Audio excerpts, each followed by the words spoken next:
তো যার অন্তরে মদিনা গাতা সে কোনোদিন টুনির গান গাইতে পারে না, কথা বলেন ঠিক কি না? যার অন্তরে মদিনা গাথা সে কোনোদিন ফাইটটা যায় এই ধরনের গান গাইতে পারে না, কথা বলেন ঠিক না বেঠি? তো মদিনার গাতা হলে মদিনা বলার দরকার আছে না নাই?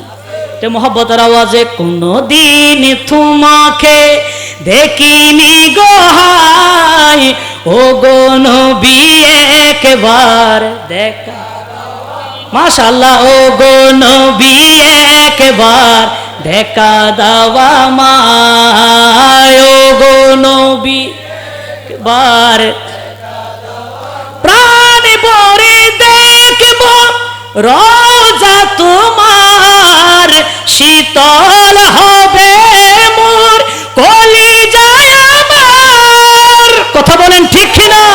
ওরে প্রাণ ভরে দেখব রোজা তোমার, শীতল হবে মোর কলিজায় আমার, সোনালি গিলাপ চুমুকেতে মন চাই, ও গো নবী একবার দেখা দাওয়া, মাশাআল্লাহ, ও গো নবী একবার দেখা দাওয়া মায়, কোনদিন তোমাকে দেখিনি গো হায়, ও গো নবী একবার মায়, ও গো নবী একবার দেখা দাওয়া মায়।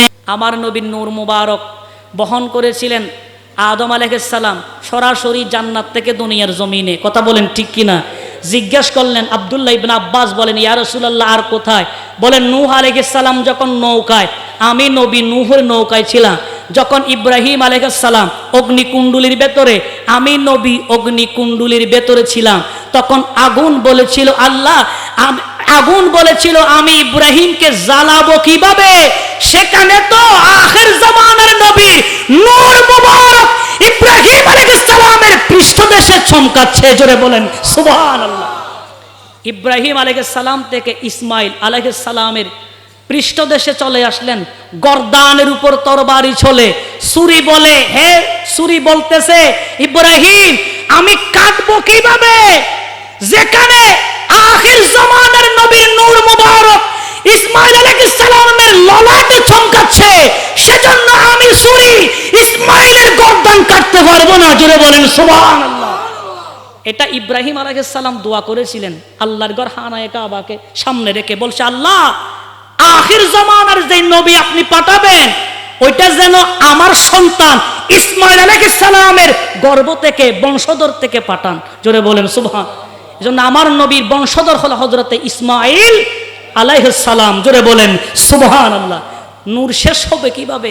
দাফে দাফে আস্তে আস্তে আব্দুল্লাহর পৃষ্ঠদেশে, তখন আল্লাহ সুবহানাহু ওয়া তাআলা আব্দুল্লাহকে ইহুদির সামনে থেকে, ইহুদির সেই দল থেকে আব্দুল্লাহকে হেফাজত করে নিলেন, জোরে বলেন সুবহান।